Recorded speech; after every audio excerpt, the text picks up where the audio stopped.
Oi, turma, do livro Quem Ama Educa, Samitiba, parte 1, Educação, como vive a família hoje, capítulo 2, a educação do sim, no texto Vivendo de Mesada aos 30 anos. Antigamente o filho não via a hora de alcançar a independência. Hoje não é raro encontrar quarentões que não conseguem sair da casa dos pais. É preciso maturidade para constituir uma família. Abandono da faculdade, migração e repetência escolar, dificuldade para começar a trabalhar, recebimento de mesada aos 30 anos, abandono do casamento assim que a mulher engravida são alguns dos fatos que ocorrem com bastante frequência nos dias de hoje. Tais adultos, jovens, querem os benefícios da maturidade sem, no entanto, arcar com os custos. Quem não sabe ouvir um não, nunca será dono da própria vida.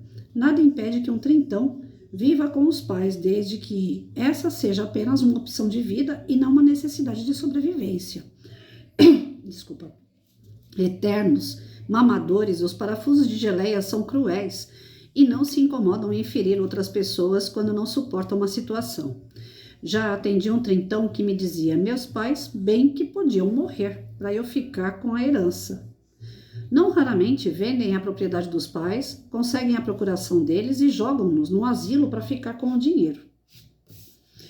Esses parafusos de geleia não levam em consideração a ética, a civilidade e a gratidão filial e mostram todo o seu egoísmo e estilo animal. O pai morreu e deixou o apartamento para a mulher e o filho. Este quer vendê-lo para comprar um apartamento menor, onde pretende morar sozinho. A mãe explica que com o dinheiro da venda não é possível comprar 2 apartamentos menores e o filho sugere: você que trabalha que pague aluguel. Pois é. Quando você pensa que você já ouviu de tudo, né? É terrível, gente. É lamentável, né? Os pais que se dedicaram a vida toda para ter o seu canto, lutaram, né? Para ter o seu cantinho, sua casa própria, um carro, que se efetivaram em algum serviço, estudaram muito ou pouco, mas conseguiram se efetivar num serviço, mantendo a casa em ordem, com tudo quitado, com tudo corretinho ali, bonitinho, para criar o indivíduo. Mas faltou educação, né? Criou, mas não educou.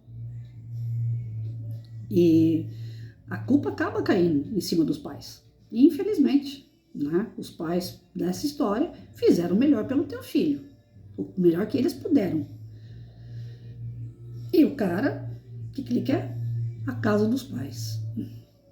Ele quer se dar bem. E ainda quer mesada. Jesus, que mundo é esse? Né? O que vocês me dizem a respeito disso? Você dá tudo o que você pode dentro dos seus princípios, dentro das suas condições econômicas. Você dá toda a condição para o teu filho, para ele estudar, para ele arrumar serviço, para ele formar uma família. Mas aí o cara ficou ali sugando os pais a vida toda. Não sai da casa dos pais. Quando ele enfia o pé lá fora, que ele vê que a situação lá fora não é tão prazerosa, que ele tem responsabilidades a arcar, que dentro da casa dos pais ele não teria, ele abandona tudo lá fora com facilidade e volta para a casa dos pais. Eu tô viúva há 18 anos. E eu passei pela viuvez na fase dos 30, dos 40 e agora na fase dos 50, né? Quando eu estava na fase dos 30, eu observava o comportamento dos homens muito imaturo. Falava, meu Deus do céu, estão tudo querendo sair dos casamentos. Os homens com que eu conversava em site de relacionamento, que eu entrava naqueles Tinder da vida, né? Para conhecer uma pessoa, já que eu não sou de sair, não sou de bagunça, então pela internet, pelo menos, eu acho seguro, porque eu só fico ali conversando, não sou de ficar marcando encontro, né? Aí, nas conversas com os caras de 30, eu percebia que grande parte que estavam em site, ainda casados, mas pensando em sair do casamento e arrumar uma mulher para poder pular para dentro da casa dessa nova mulher. Ou seja, eles não queriam assumir uma casa sozinhos. Aqueles que já estavam em fase de separação, estavam indo para casa de onde? Dos pais. Na fase dos 30. Passou Quando chegou a fase dos 40, eu falei, agora eu encontro uma pessoa mais madura, que saiba exatamente aquilo que quer, já passou por algum casamento, alguma situação, né? Já refez a vida. Nada, gente. A grande parte dos homens com quem eu conversava, isso dentro do Tinder e fora também, a grande parte é naquela mesma situação, separados, morando em péssimas condições, grande parte em péssimas condições, morando em qualquer buraco, mas já falando em que voltar para casa dos pais. Porque não quer um relacionamento sério, porque já passou, porque já perdeu tudo que tinha, e que não queria arrumar mais ninguém, porque mulher dá prejuízo, não sei o quê. Isso na fase dos 40. Quem não estava morando sozinho em péssimas condições, estavam pensando em voltar para casa dos pais e nunca mais na vida arrumar mulher. Porque já tinham feito suas famílias, a mulher tinha ficado com tudo devido a ter os filhos. Geralmente a mulher fica com a casa e com os filhos e assume toda aquela responsabilidade sozinha e o marido sai pro oba-oba, né? E o oba-oba faz com que os caras geralmente não encontrem um lugar seguro, um lugar bom para poder morar. Qualquer coisa serve, porque eles querem ficar libertos, não importa onde. Só que aí quando eles caem na real que tudo aquilo também é dívida e não vivem em boas condições, para onde que eles voltam? Casa dos pais. Aí eu falei, agora vai chegar na fase dos 50. Beleza, agora o cara já passou pelo casamento, já passou pelo sufoco de viver sozinho, já amadureceu, gente. Imagina, homem com 50 anos, um cara maduro. Nada. Esses que vivem sob mesada entre aspas, porque grande parte trabalha, são boas pessoas, mas estão mal acostumados de ser conduzidos pelos pais. São mal acostumados de serem conduzidos por mulheres. Isso eu tô falando em relação ao homem. Mas tem a mulher também que aos 30, 40, 50 vive na dependência do marido, do namorado. Eu converso com muita gente e eles falam, gente, mal você abre a boca para falar, oi, bom dia, boa tarde, a mulher já tá lá falando, eu tô precisando tanto de um Pix para comprar um botijão de gás, né? Tem dos dois lados, é que eu tô falando do lado masculino porque eu sou mulher e eu converso mais com homem. Mas tem dos dois lados. Essas pessoas que vivem da mesada. A mesada não significa estar de perna pro ar. O cara trabalha, mas está acostumado que as pessoas resolvam os problemas deles. Essa é a mesada. Eles não querem assumir responsabilidades. São pessoas que não querem assumir responsabilidades. Aí aos 50 você encontra a pessoa que fala, não, agora cansei, né? Eu já casei, já separei, meus filhos hoje já estão grandes, grande parte dos cinquentões aí, os filhos estão com 25 para cima, já são pessoas adultas. Então os homens falam, né? Hoje eu quero uma companheira. Eu tô para me aposentar, ou sou aposentado, eu quero passear, eu quero curtir, eu quero uma companheira. Só que aí a companheira é que paga tudo, porque ele ainda continua destruído financeiramente, porque não teve cabeça, juízo, né, como dizia meu pai, para colocar a sua vida realmente em ordem. Grande parte, vejam bem, não tô falando que são todos. Tem homens que fogem dessa regra todo dia que eu tô falando. Mas aproveitando o gancho aqui, é isso. Tem homens e mulheres que vivem de mesada, que vivem da esmola dos outros, que vivem na dependência dos outros. Não é, eu volto a repetir, não é mesada de dinheiro só. Tem gente que até é isso.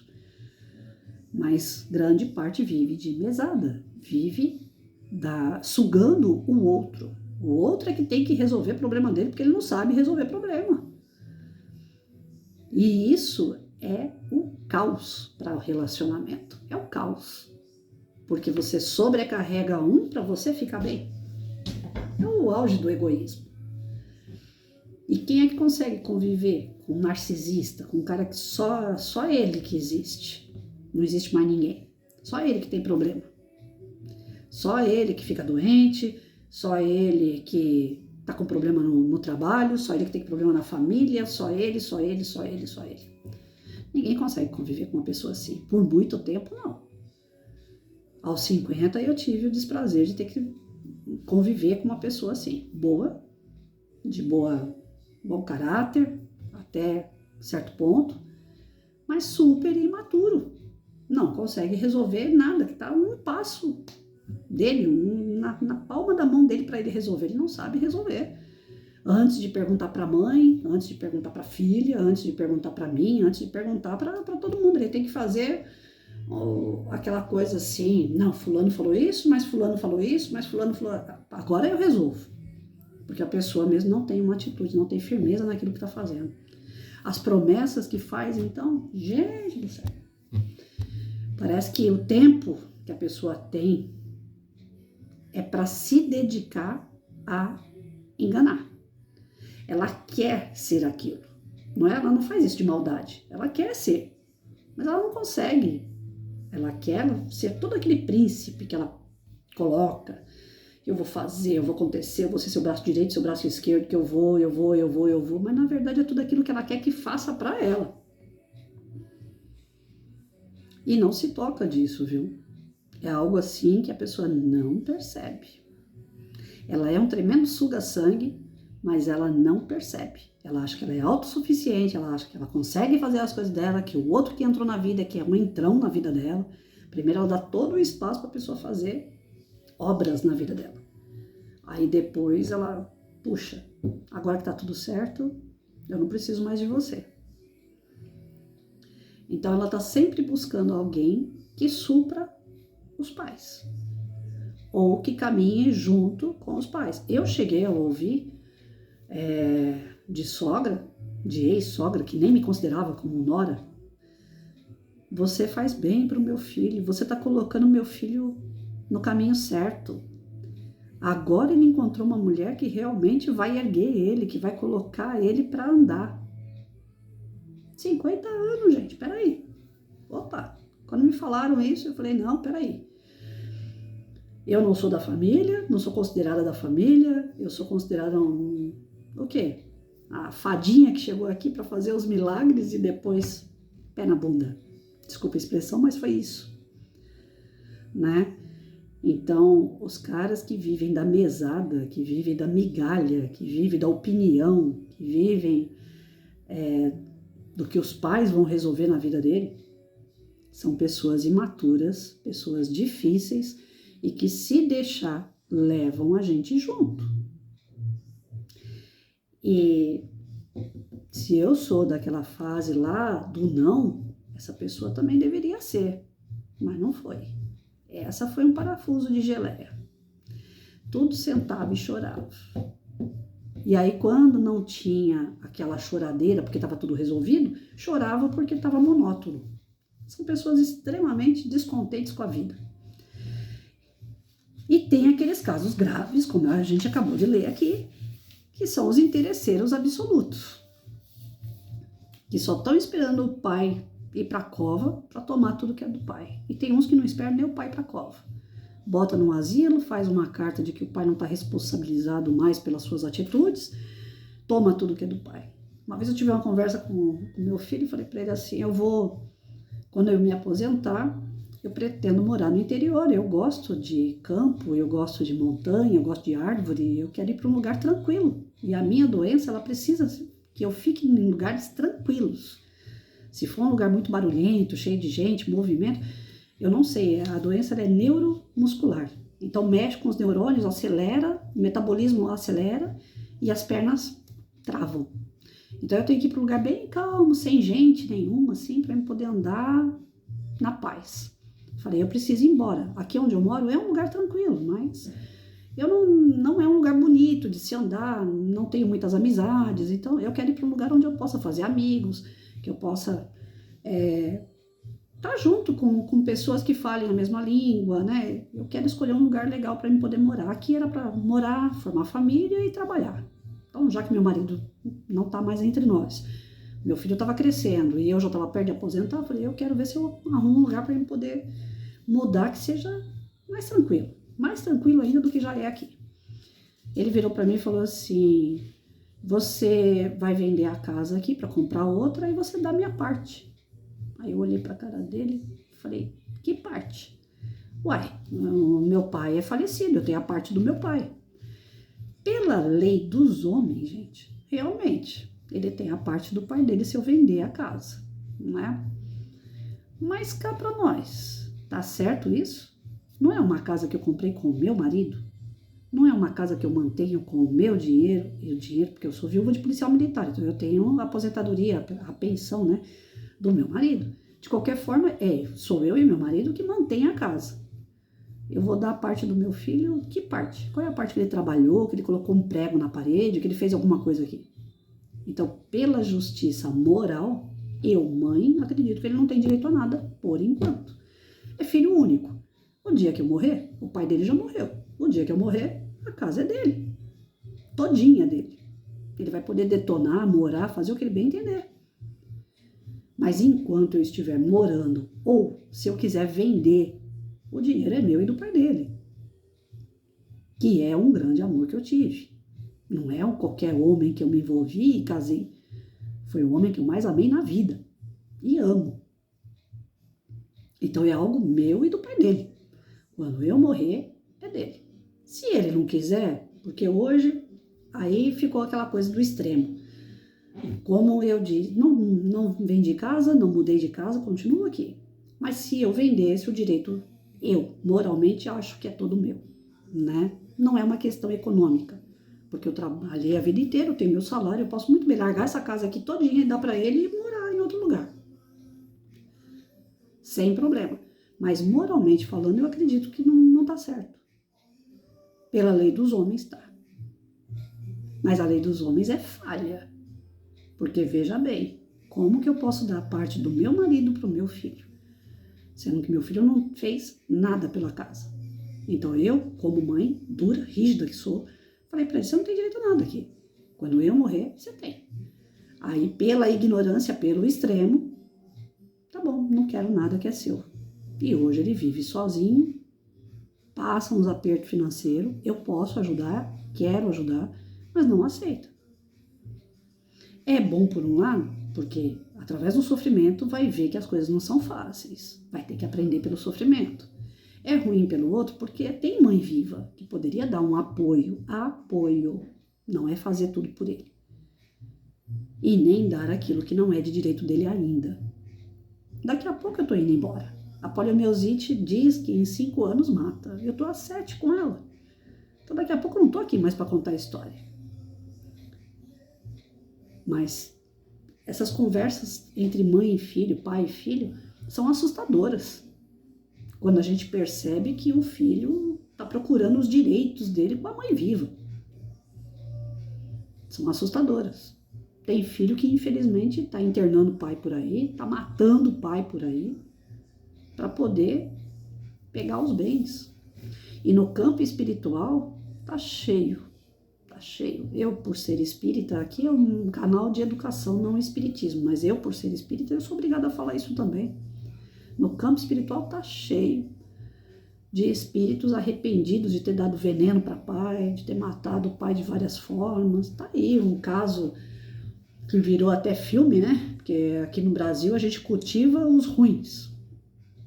Tem até um filme aí de uma moça que matou os pais com um namorado. Ficou um caso extremamente, né, famoso. E agora ela passa de coitada, né? Porque os pais eram carrascos. Será que era tudo isso que ela falava mesmo? Né? Porque ela falar que matou e justificar a morte dos seus pais através de... Porque os pais falavam não para ela. Ela matou os pais para ter... O namorado era traficante, usava droga. Ela queria dinheiro para manter tudo isso. E os pais eram extremamente ricos. Os pais não permitiam que ela ficasse com, desculpa a expressão, um Zé Ruela daquele tipo, né? E ela, por amor ao Zé Ruela, ela foi lá e matou os pais. Gente, esses casos estão se tornando corriqueiros. De filhos abandonar, matar os pais, em razão do quê? Da mesada, da esmola, da ajuda, deles terem tudo o que querem, sem ter que fazer esforço nenhum, porque tem alguém que faça por eles. E eles levam isso para os relacionamentos. Eles levam isso dentro da casa deles com os pais e levam isso para o relacionamento lá fora. Para a convivência entre marido e mulher. Depois que, tipo, aí eu volto àquela perguntinha básica. Que tipo de pais serão estes? Porque esse já não tem mais jeito. Mas que tipo de pais serão estes? Ou como que vão ser os filhos dessas criaturas? Acabei de falar no Palavras de Vida Eterna no outro canal. Tudo que a gente planta, a gente tem que aguardar para crescer. A gente vai estar lá cuidando e vai crescer. Qual é o tipo de plantinha que vai ser gerada aí com essas criaturas que só pensam em sugar? Aí a gente vê o que está acontecendo hoje aí nas escolas. Volto a repetir, o que está acontecendo nas escolas hoje é um reflexo de uma educação completamente do sim. Tudo pode. Eles não têm freio para nada. E quando alguém vai lá e freia, dá problema. Eles matam. Não é mole, não.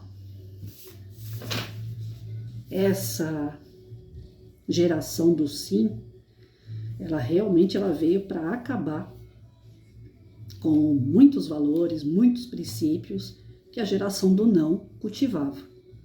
Não estou dizendo que a geração do não era a mais correta, mas entre a geração do sim e a do não, eu volto para a do não, né? Agora, entre a geração do sim e do não, se fosse possível sim ou não na medida certa, que nós não temos, porque nós somos falhos, né? Mas se a gente conseguisse atingir essa geração do não e do sim na medida exata, que beleza que seria, né?